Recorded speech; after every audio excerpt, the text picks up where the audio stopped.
The silence of the nursery was a curated luxury, a soft cocoon of high-tech peace that felt earned after a year of war. The only sound was the rhythmic, shallow breathing of 6-year-old Jiha, tucked beneath a silk duvet embroidered with the Han family crest. Nyah Corinne Vale stood by the window, her silhouette a sharp, elegant line against the sprawling neon tapestry of Seoul. For the first time in months, her pulse wasn't racing.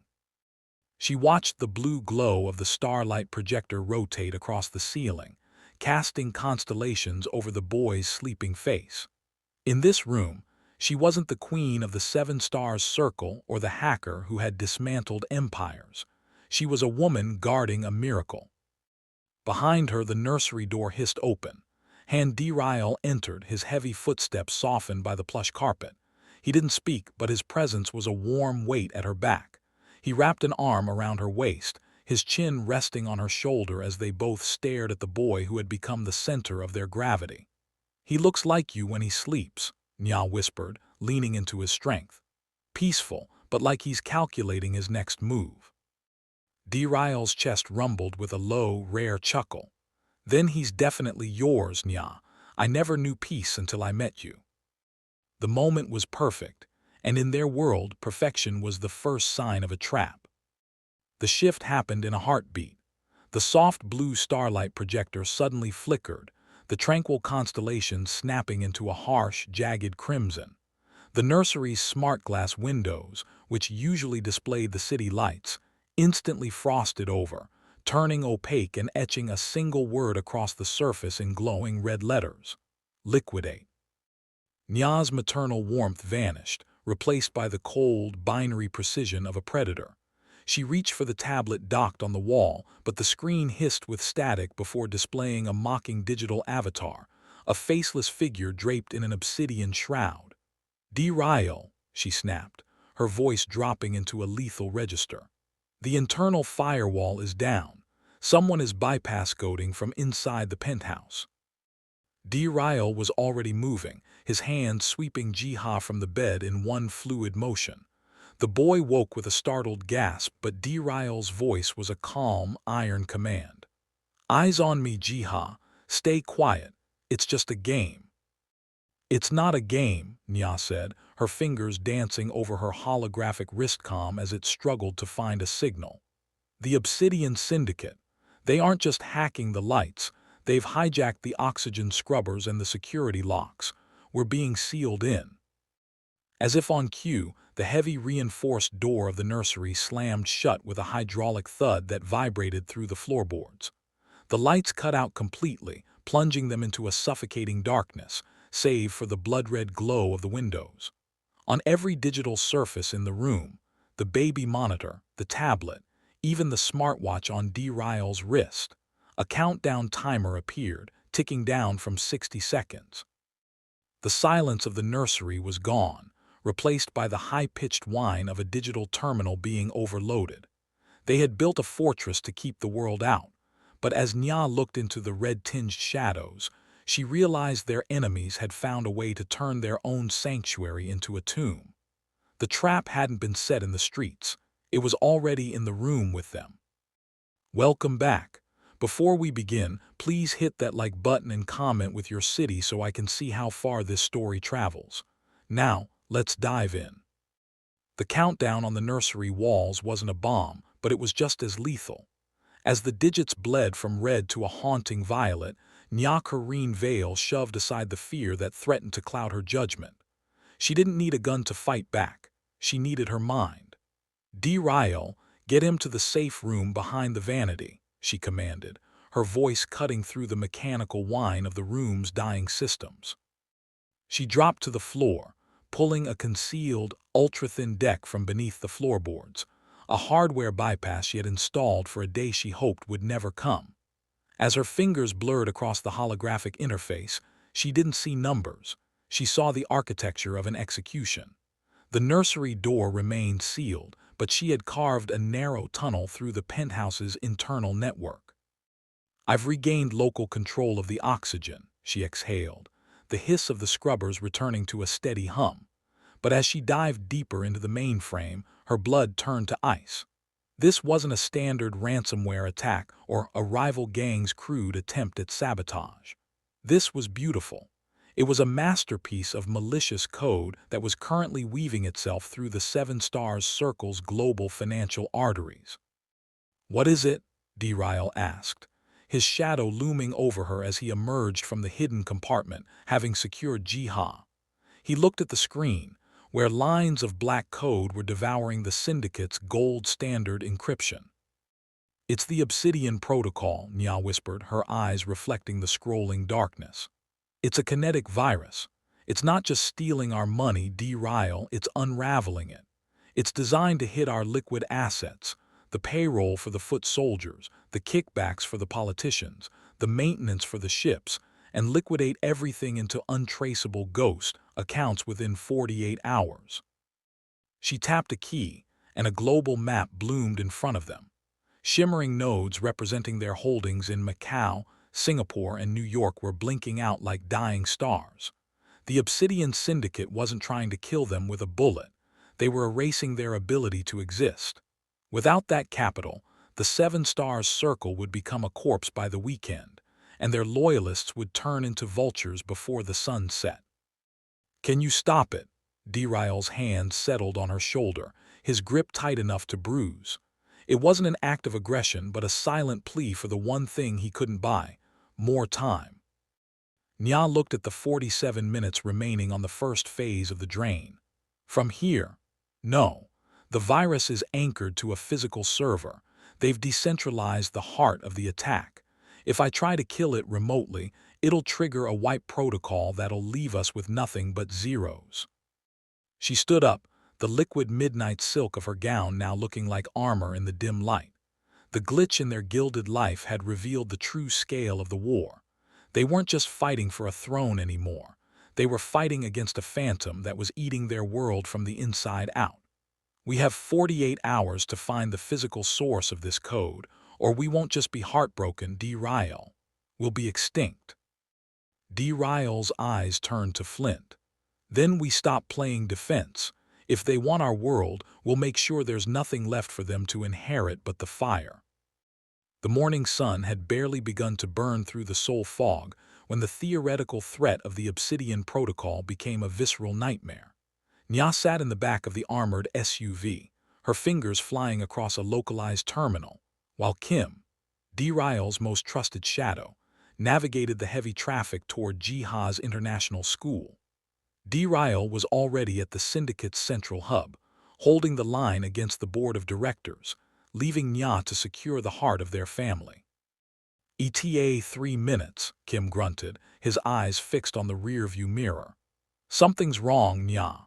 The school's private security frequency is emitting a rhythmic white noise.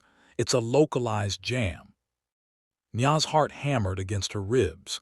"They aren't just hacking our banks, Kim. They're isolating him." She bypassed the jam using a low-frequency military band, and her screen flickered to life with the school's perimeter feed. Her breath hitched. A black van, identical to their own security detail, was idling at the south gate. Two men in tactical gear were escorting a small, confused Nyah toward the sliding door. "That's not our team," Nyah hissed, her voice a lethal rasp. "Intercept them now." Kim didn't hesitate. He slammed the SUV into gear, swerving onto the sidewalk and scattering pedestrians as he bypassed a delivery truck. The engine roared, a predatory growl that echoed off the glass skyscrapers. They reached the gate just as the fake security van began to pull away. Kim didn't signal. He used the SUV's reinforced grille as a weapon, ramming the van's rear quarter panel at 40 miles per hour. The impact sent a shudder through Nyah's teeth. The van spun, tires screaming in protest before jumping the curb and stalling against a concrete planter. Before the dust had settled, Nyah was out of the door, a suppressed Glock 19 in her hand, her liquid silk gown a sharp contrast to the tactical violence of her movement. "Nyah," she screamed. One of the fake guards emerged from the van, reaching for his holster, but Nyah was faster. Two muffled thuds echoed in the morning air, and the man collapsed. Kim neutralized the second driver with a precise strike to the temple as Nyah reached the van's sliding door.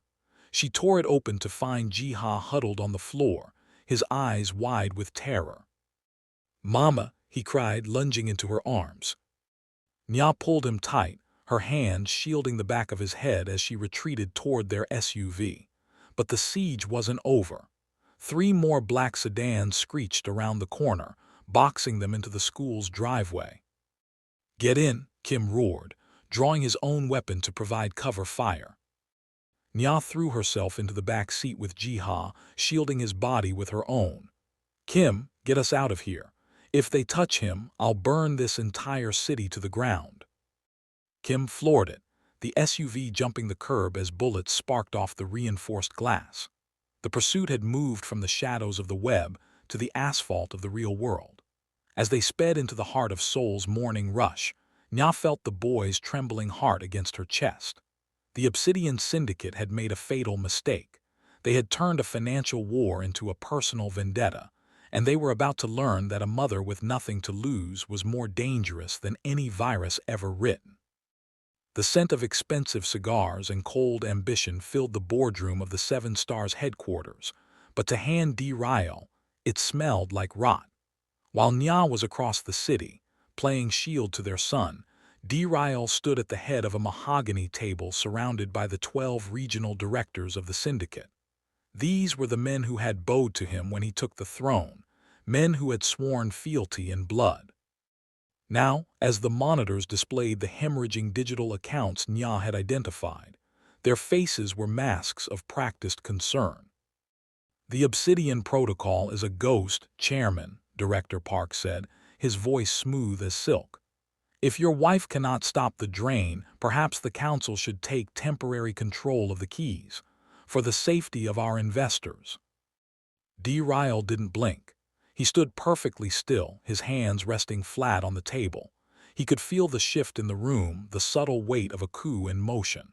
He thought of the nursery, the red text on the window, and the precise timing of the hit on Jiha's school. It wasn't just a hack, it was an inside job. The Obsidian Syndicate hadn't broken into his house, they had been invited in. "Investors," Dae-Ryul repeated, the words sounding like a death sentence. He slowly circled the table, his footsteps heavy in the sudden, oppressive silence. "You speak of safety while my son was nearly taken an hour ago. You speak of keys while our empire is bled white by a virus that required an internal bypass to install." He stopped behind Director Choi, a man who had served his father for 30 years. Choi's hand trembled slightly as he reached for his water glass. It was a small tell, but in Dae-Ryul's world, a tremor was a confession. "The Obsidian Syndicate promised you a return to the old ways, didn't they?" Dae-Ryul whispered, leaning down until his lips were inches from Choi's ear. "A world without a foreign queen, a world where you weren't obsolete." "Chairman, you are being paranoid," Choi began, but the sentence ended in a wet choke. Dae-Ryul's movement was a blur of lethal efficiency. He didn't use a gun. He used the heavy glass paperweight from the center of the table, bringing it down with a sickening crack against the table edge as his other hand pinned Choi's throat. The room erupted as several directors reached for their concealed weapons, but the doors burst open. Kim's tactical unit, redirected by a silent signal from Dae-Ryul's watch, flooded the room with red laser sights painting every chest. "The cleansing of the Seven Stars begins now," Dae-Ryul roared, his voice shaking the glass walls. "Anyone who touched that code, anyone who whispered to the Obsidian banker, stand up and face your end. Or stay seated and watch as I burn your legacies to ash." 3 directors tried to bolt. They were neutralized before they reached the exit. Dae-Ryul stood in the center of the chaos, his suit splattered with the cost of treason. He pulled his phone from his pocket, seeing a message from Nyah, "Jiha is safe. We're dark." He looked at the remaining directors, the ones who had stayed seated, their faces pale with terror. He wasn't just their chairman anymore. He was a man who had nothing left to lose but his family, and that made him a god of destruction. "Secure the building," he commanded Kim. "Nyah is right. The war isn't coming. It's here." The private jet banked steeply over the jagged, snow-dusted peaks of the Swiss Alps, its silver wings cutting through the thin air with predatory grace. Inside the cabin, the atmosphere was thick with the scent of espresso and the ozone of high-end electronics. Corinne Vale stared out at the sprawling white wilderness, but her mind was miles away, navigating the crystalline structures of the dark web. She no longer wore the liquid silk of a Seoul socialite. She was dressed in a tailored, charcoal-gray wool coat and tortoiseshell glasses, the uniform of Dr. Elena Vance, a world-renowned cybersecurity consultant. Across from her, Dae-Ryul was unrecognizable as the Iron Chairman of the Seven Stars Circle. Clad in a rugged navy parka with his hair brushed forward in a messy, academic style, he passed for Thomas Vance, an architect with a penchant for quiet luxury. Their passports were masterpieces of forgery, biometric ghosts that had cleared every security checkpoint from Incheon to Zurich without a flicker of suspicion. "We land in 10 minutes, Dae-Ryul said, his voice low and roughened by the lack of sleep. He reached across the small table, his hand covering hers. It was a grounding touch, a reminder that despite the false names and the disappearing bank accounts, they were still the same two people who had survived the Iron Crag. Kim confirmed that Ji-ha is at the safe house in Jeju. He's underwater, Nyah. They won't find him. Nyah nodded, though her grip on her tablet tightened. The Obsidian Syndicate chose Zurich for a reason, Dae-Ryul. This isn't just about the banks. The banker is using the gross private bank as a physical anchor for the protocol. It's one of the few places on Earth where the servers are as fortified as the gold vaults. She swiped a finger across the screen, revealing a 3D architectural rendering of a building carved directly into the alpine rock. If we don't physically breach that server room, the virus will finish its cycle. We'll be billionaires on paper and paupers in reality by tomorrow night. The jet's wheels touched down on the private strip with a muffled thud. As they taxied toward a waiting black Mercedes, the reality of their isolation set in. They were thousands of miles from their territory, stripped of their army and their titles. Here, they were just a husband and wife with a shared secret and a ticking clock. "They expect us to be hiding in Seoul, licking our wounds and purging our ranks," Dae-Ryul said as they stepped into the biting Swiss cold. The air tasted of pine and impending snow. He opened the car door for her, his eyes scanning the perimeter with the instinct of a man who had lived his life in the crosshairs. "They don't realize that we've already moved the board." Nyah slid into the heated leather interior, her eyes already fixed on the GPS coordinates of the gross private bank. "Let them think they're winning," she whispered, the red glow of the terminal reflecting in her eyes like a distant fire. "The banker thinks he's playing a game of numbers. He's about to find out that when you take everything from a queen, the only thing she has left to do is take your head." The Mercedes pulled away, disappearing into the swirling mountain mist, two ghosts on a mission to reclaim an empire. The gross private bank was not merely a financial institution. It was a fortress of silence, and tonight, its subterranean ballroom played host to the most dangerous gathering in the Northern Hemisphere. Under the shadow of the alpine rock, the banker's ball was underway, a high-stakes auction where the currency wasn't gold, but the leveraged secrets of fallen empires. Nyah stepped out of the elevator, the charcoal wool of Dr. Vance replaced by a gown of structured obsidian glass that rattled softly like a viper's warning with every step. She had shed the academic disguise for her true skin, the queen of the seven stars, draped in cold, uncompromising power. Dae-Ryul remained in the shadows of the mezzanine, disguised as a security detail in a sleek, anonymous suit, his eyes never leaving the back of Nyah's neck. They were operating in the mouth of the wolf. The room was a sea of masks and hushed conversations in a dozen languages. At the center of the floor stood the banker, a man whose face was perpetually obscured by a mask of polished silver. His voice modulated into a mechanical drone. He was currently presenting a digital ledger on a central holographic pillar. "Lot 42, the banker announced. The backdoor access codes for the 7 Stars Circle's logistics network. Bidding starts at 50 million. Nyah felt a surge of lethal heat, but her face remained a mask of bored indifference.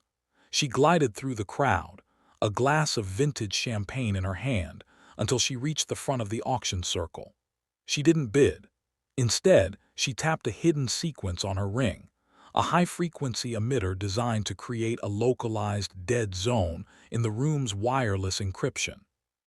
50 million is a pittance for a dying kingdom, Nyah said, her voice cutting through the murmurs like a blade. All eyes turned toward her. But it's a high price to pay for a ledger that's already been poisoned. The banker's silver mask tilted toward her. And who is brave enough to slander the merchandise of this house?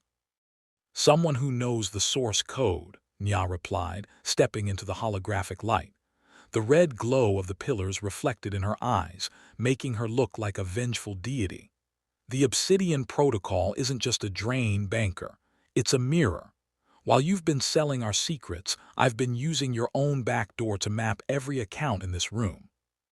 A ripple of panic moved through the elite crowd. Hands went to pockets, phones were pulled out. On the main screen, Nyah's queen insignia, a 7-pointed star entwined with a black rose, suddenly overwrote the banker's ledger. "You didn't invite me here to sell my empire," Nyah whispered, leaning close enough to see her own reflection in the banker's mask. "You invited me here so I could watch you lose yours." Across the room, Dae-Ryul's hand moved to his ear. "Signal received," he murmured into his comms. "The distractions are in place. Nyah, the vault's secondary cooling system just spiked. We have 5 minutes before the server room goes into lockdown." Nyah didn't flinch. She took a slow sip of her champagne as the banker's security team began to close in. She had the room's attention, she had the banker's fear, and most importantly, she had the digital keys to the lion's den. The auction was over. The heist had begun. The air inside the decommissioned military bunker was a sharp, clinical contrast to the opulence of the banker's ball. Carved deep into the granite heart of the Swiss Alps, the facility hummed with a low-frequency vibration that rattled Nyah's teeth. This was the cold storage, a relic of the Cold War repurposed into a digital tomb for the Obsidian Syndicate's most treacherous assets. The walls were weeping with condensation, and the scent of ozone and ancient stone filled the narrow corridors. Dae-Ryul moved ahead of her, a silent shadow in the dim emergency lighting. He had traded his gala suit for tactical gear, a suppressor-equipped submachine gun held low and ready. Nyah followed close behind, her fingers dancing over a handheld scanner that tracked the pulsating signal of the Obsidian Protocol. Every step they took deeper into the mountain felt like a descent into the underworld. "The thermal signatures are minimal," Dae-Ryul whispered, his voice barely audible over the groan of the mountain's shifting weight. "They're relying on automated sentries and the sheer isolation of the rock. They didn't think anyone could track the source this fast." Nyah checked her screen, her eyes narrowing as she saw the encryption layers thickening. "They underestimated how much I'm willing to burn to keep what's mine. The server core is behind the blast doors at the end of this level. If we don't breach it in the next 12 minutes, the protocol will lock the final ledger and begin the permanent deletion of our assets." They rounded a corner, coming to a halt before a massive steel door etched with the faded insignias of a forgotten army. There was no keypad, no biometric scanner, just a localized analog lock designed to be impenetrable to remote hacking. Nyah knelt before the junction box, her tools clicking with surgical precision. This was the physical reality of a digital war. Sometimes, the only way through a firewall was a wire cutter and a prayer. "Dae-Ryul, eyes up," she murmured, stripping a pair of copper wires. "The moment I jump this circuit, the bunker's internal alarms will trigger. We'll have a window of 3 minutes before the automated defense systems go into lockdown mode." Dae-Ryul shifted his stance, his gaze fixed on the dark corridor they had just traversed. He didn't need to speak. The set of his shoulders was a vow. He was the shield and she was the spear. The sparks flew as Nyah made the connection. The heavy hydraulic hiss of the blast doors opening was punctuated by a sudden, piercing red strobe light that bathed the stone walls in the color of fresh blood. The cold storage was waking up, and it wasn't happy to have guests. "Go," Dae-Ryul commanded as the steel plates groaned apart. Nyah lunged into the server room, a cathedral of blinking blue lights and freezing air. This was the heart of the beast, the physical body of the virus that was eating their lives. She didn't look back as the doors began to hiss shut behind her, knowing that Dae-Ryul was outside, standing between her and whatever the mountain was about to throw at them. The final countdown had begun, and the air was already starting to thin. The temperature inside the server vault was a lethal, bone-chilling vacuum, smelling of dry ice and impending death. Nyah was deep into the core's architecture, her fingers flying across a virtual interface as she attempted to inject the countervirus, when the facility's emergency protocols executed a secondary failsafe. A heavy, automated shielding door slammed down between her and the corridor, sealing Dae-Ryul on the other side of a 6-inch thick reinforced glass partition. "Nyah, get out of the system." Dae-Ryul's voice crackled over the internal comms, strained and urgent. She didn't look up from the scrolling code. "I'm 90% through the decryption, Dae-Ryul. If I pull out now, the Obsidian Protocol will finalize the transfer. We'll lose everything." "Look at the vents," he roared. Nyah finally glanced toward the ceiling. From the high-pressure nozzles, a thick white mist began to pour, liquid nitrogen, repurposed as a fire suppressant and intruder neutralization system. On Dae-Ryul's side of the glass, the atmosphere was rapidly turning into a frozen tomb. The nitrogen was designed to flash freeze the room to protect the hardware, regardless of the biological life trapped inside. A warning light flashed amber on her console. "Decryption in progress, 45 seconds remaining." Simultaneously, a separate prompt appeared, glowing with a cruel red light. "Manual override, vent release. Note: activating override will abort all active data transfers." "Dae-Ryul, the override will wipe the decryption keys," Nyah whispered, her breath hitching as she watched the frost bloom across the glass where he stood. He was already shivering, his tactical gear providing no protection against the sub-zero descent. "If I save you, the banker wins.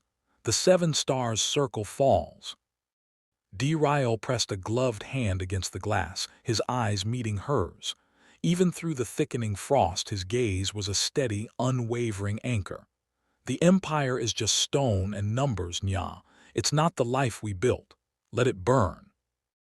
The countdown on the decryption screen hit 30 seconds. The nitrogen mist was now swirling around Dae-Ryul's knees, the floor crackling as it turned to ice. Nyah looked at the billions of dollars represented by the progress bar, the power to protect Jihad, the influence to rule the world, the legacy they had bled for. Then she looked at the man who had seen her soul when she was nothing but a shadow in a silk dress. The banker had calculated that Corinne Vale's ambition was her greatest strength. He had bet on her greed, her need for control, and her identity as a queen. He hadn't accounted for the woman. With a scream of frustration and love, Nyah's hand didn't move toward the execute button. She slammed her palm against the red manual override. The decryption screen vanished into a sea of static. The holographic star of the 7 stars circle flickered and died, replaced by a simple black X. Instantly, the nitrogen vents hissed into a reverse suction, and the emergency heaters groaned to life. The glass door hissed open, and Dae-Ryul collapsed forward, gasping as the warm air hit his lungs. Nyah was on her knees beside him in an instant, pulling him against her, ignoring the connection lost message blinking on the monitors. They were broke. They were targets. They were officially powerless. But as she felt the thrum of his heart against her chest, she knew the banker had made a mistake. He had taken their money. But he had left them alive.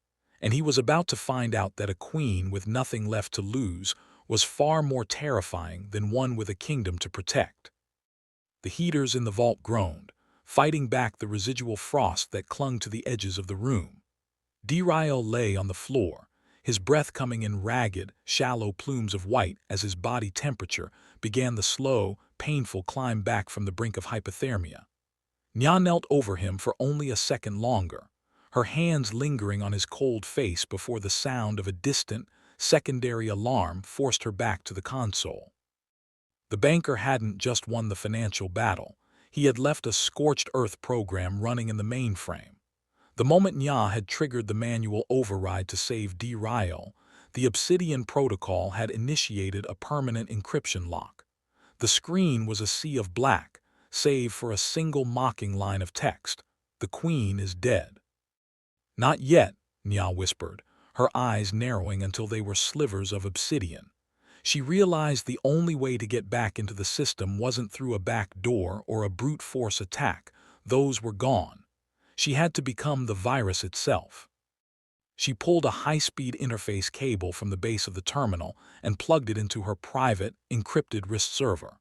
This was the digital resurrection, a maneuver so dangerous that most hackers considered it a suicide myth.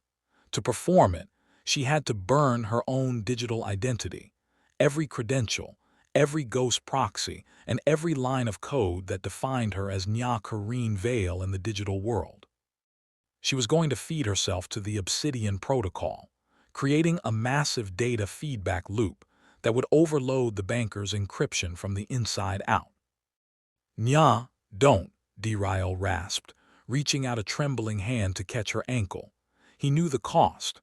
Once she burned her identity, she would be a ghost to the world's systems, untraceable, but also unable to ever reclaim the power she had spent a decade building.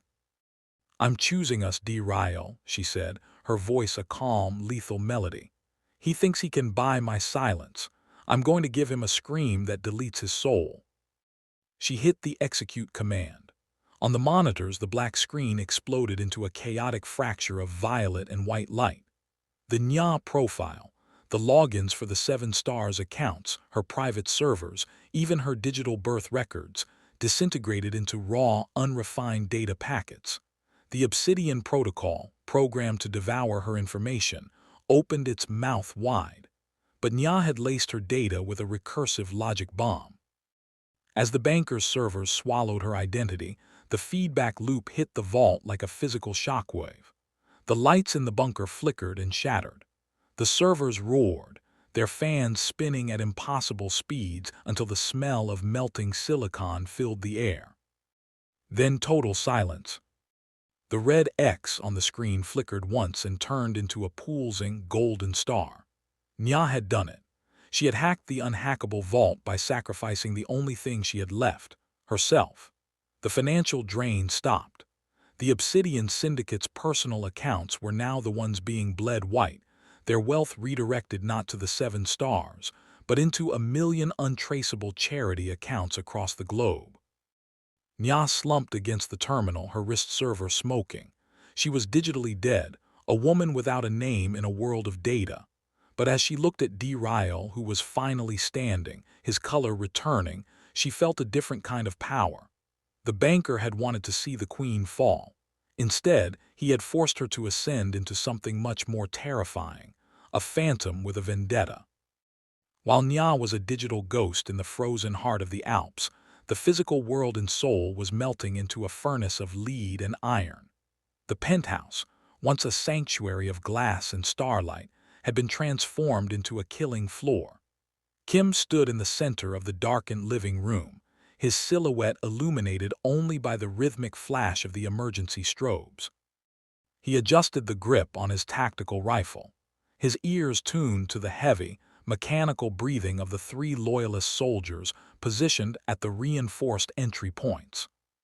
"They're in the elevator lobby," Kim said, his voice a low, steady rasp over the internal comms.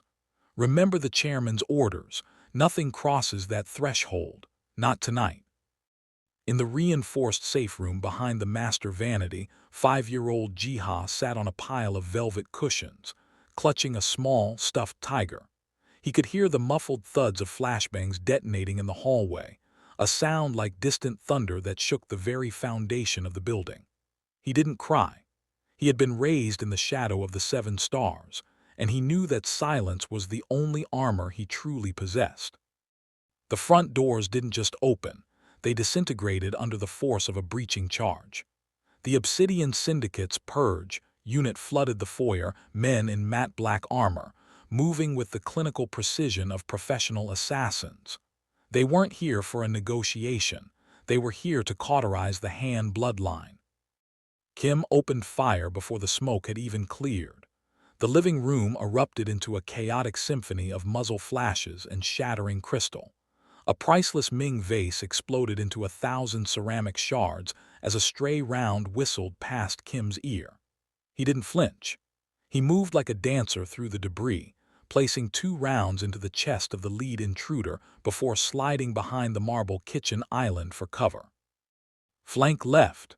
Kim roared as a second wave of assassins bypassed the main lounge, heading straight for the hallway that led to the safe room.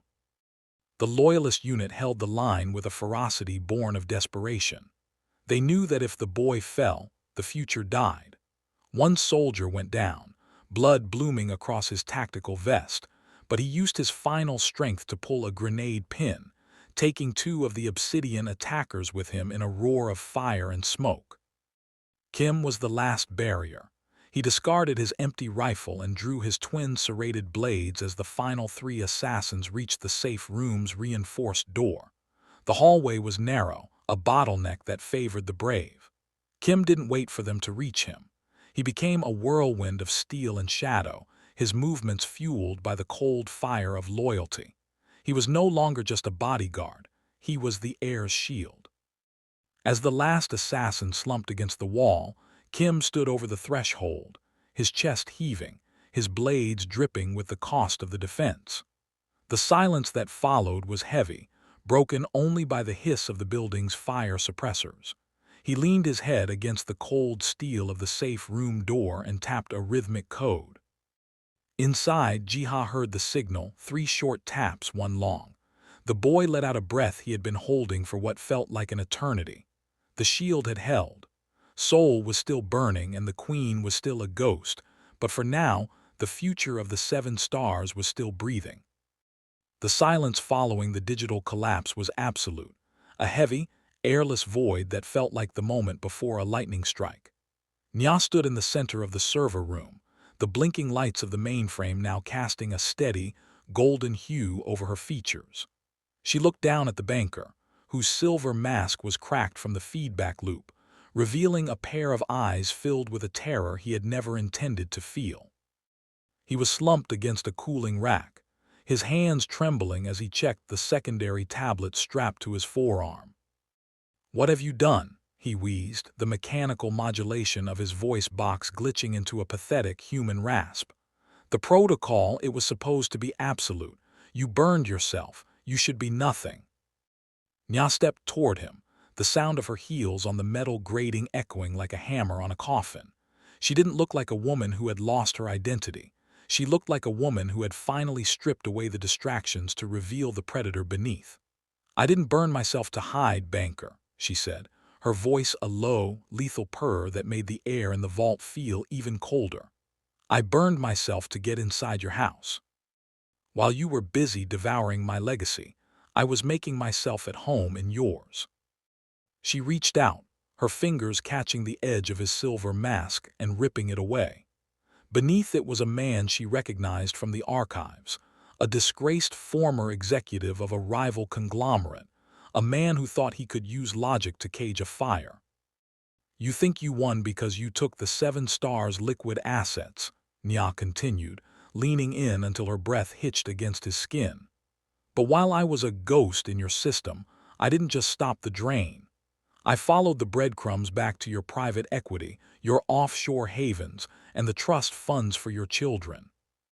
Every cent that carries your signature is currently being liquidated and funneled into 100,000 decentralized accounts for the families of the men you tried to purge in Seoul tonight." The banker's eyes widened as his tablet began to scream with notifications. Red bars of insolvency swept across his screen like a plague. "You can't. That's impossible. No single entity has that kind of reach." A queen doesn't, Nyah whispered, her eyes burning with a primal maternal wrath. But a ghost does. You touched my son. You sent armored men into the room where he sleeps. You thought I was a businessman's wife playing at being a boss. She straightened up, looking down at him with a chilling indifference. I am the woman who taught Dae-Ryul how to bleed, and now I'm the woman who's going to watch you starve.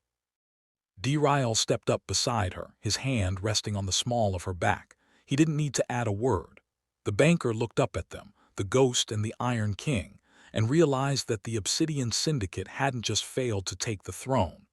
They had created a version of Nyah Corinne Vale that no longer had to play by the rules of the living. She had liquidated his wealth, his power, and his future. The queen was dead. The goddess of the void had arrived. The transition from the server vault back into the bunker's main artery was a descent into a mechanical hellscape. The air, once merely cold, was now thick with the acrid stench of ionized copper and the heavy, rhythmic thud of approaching boots.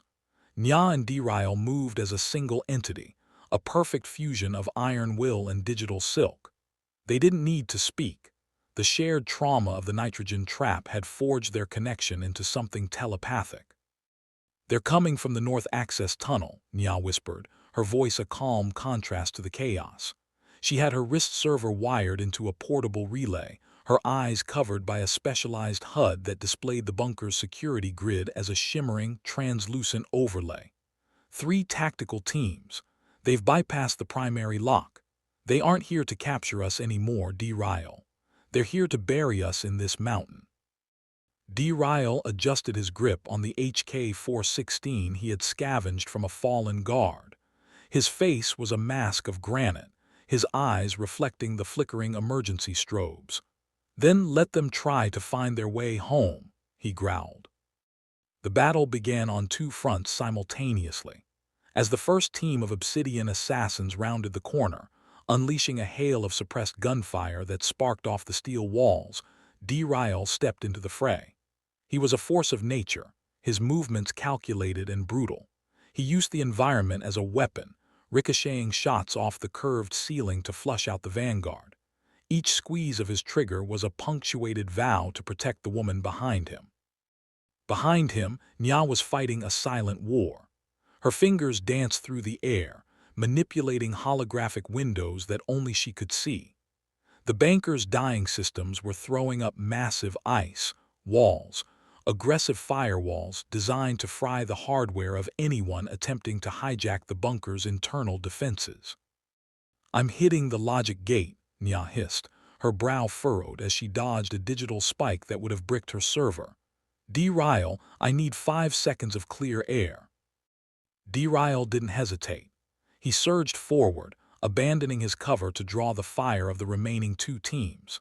He was the ultimate distraction, a ghost in tactical gear who moved faster than their targeting lasers could track.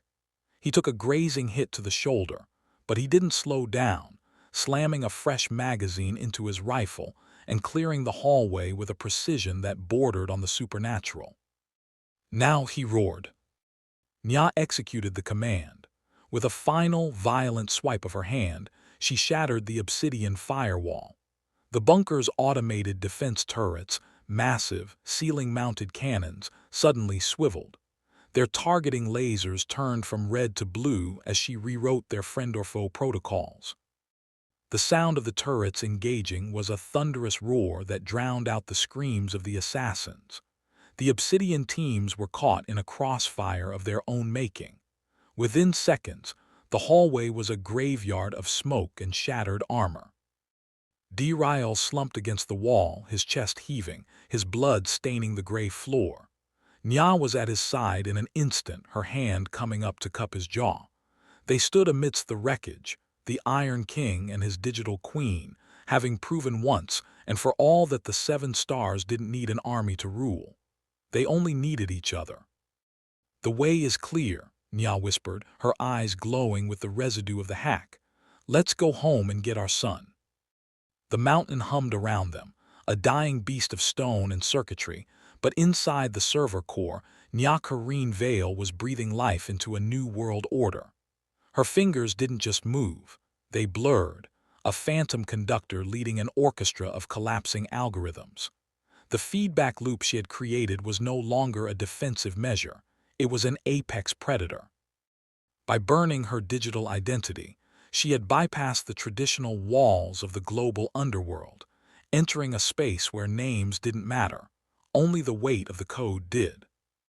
"The Obsidian Syndicate thought they could bankrupt us," Nyah whispered, the golden light of the terminal illuminating the fierce, beautiful determination on her face. "They wanted to turn the underworld against us by drying up the well, but they forgot that I don't just drink from the well, I own the rain." Dae-Ryul stood behind her, his hand resting on her shoulder, his blood-stained tactical vest a testament to the physical price they had paid. He watched the monitors as the global ledger began to shift. It wasn't just about reclaiming the Seven Stars assets anymore. Nyah was rewriting the very DNA of how shadow money moved across the globe. "What are you doing, Nyah?" he asked, his voice low with awe. "I'm ending the era of the middlemen," she replied. She executed a recursive script that bypassed the Swiss banks, the offshore havens, and the corrupt politicians' laundering loops.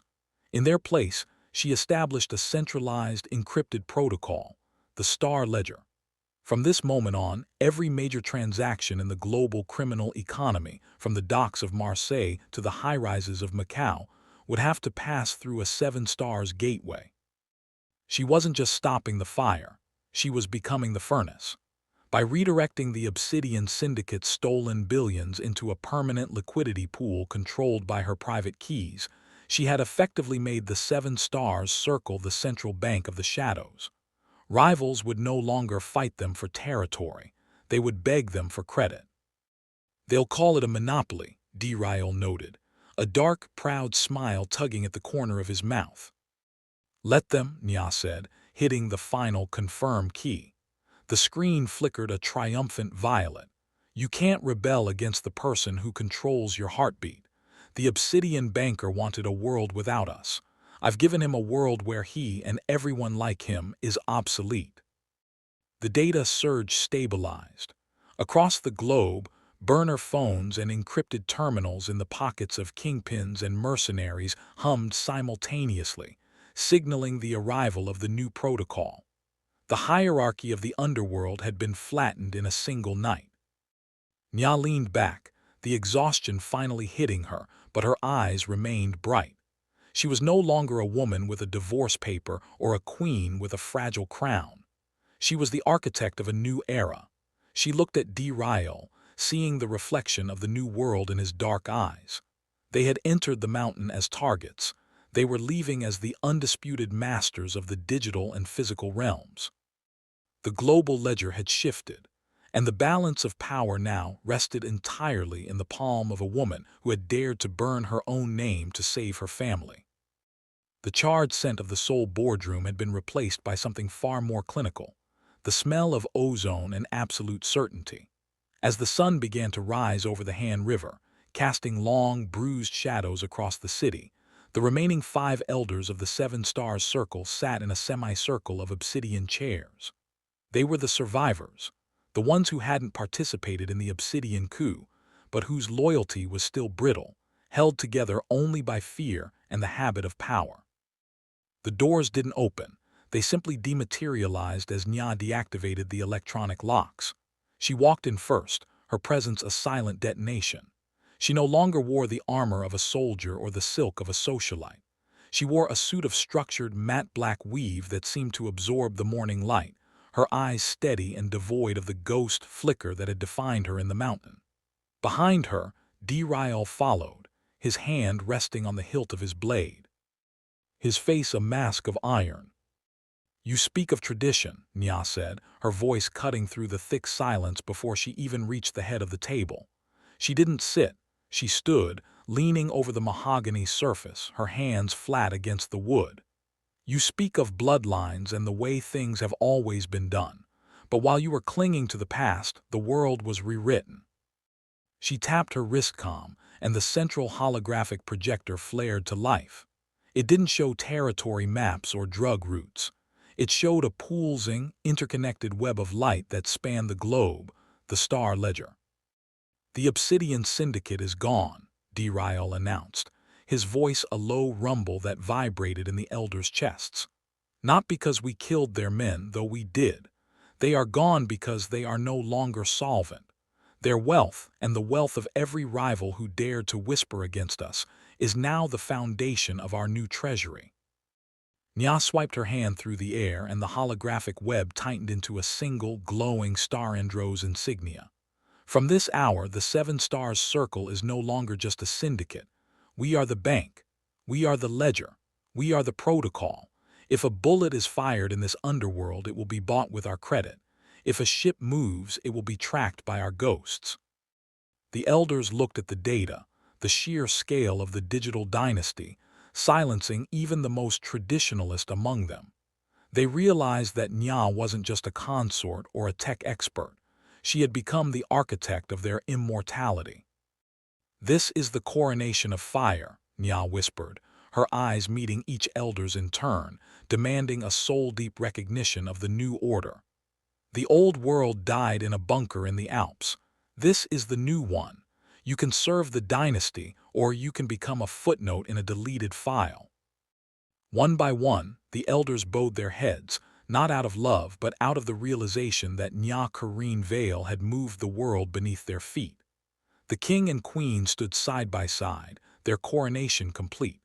They hadn't just survived the trap. They had used its remains to build a throne that no longer required a crown to be seen. The fire had settled, and in its place was a cold, eternal brilliance. The chill of the Swiss morning was no longer a threat. It was a cleansing breath. As the first sliver of the sun broke over the jagged, obsidian peaks of the Alps, the sky transformed from a bruised violet into a searing, triumphant gold. Corinne Vale stood on the expansive stone balcony of their mountain retreat, the cold air biting at her skin through the thin silk of her robe. She didn't shiver. She looked out at the valley below, where the mists were retreating like a defeated army, revealing a world that had been fundamentally altered overnight. Beside her, Dae-Ryul stood with Nyah perched in the crook of his arm. The boy was rubbing sleep from his eyes, his small hand resting trustingly on his father's shoulder. There was no more blood on Dae-Ryul's hands, and no more static in Nyah's mind. For the first time since they had met, the silence between them wasn't filled with the tension of an impending strike. It was the silence of absolute ownership. "Look, Nyah," Dae-Ryul said, his voice a low, warm vibration in the morning air. He pointed toward the horizon, where the light was hitting the glass spires of a distant village. "The world is big, but it's smaller than it looks. It belongs to those who have the courage to rewrite it." Nyah stepped closer, leaning her head against Dae-Ryul's free arm. She felt the steady, rhythmic thrum of his heart, the only clock that mattered now. The digital dynasty she had forged in the dark was already humming across the globe, a silent, invisible web that ensured their safety and their dominance.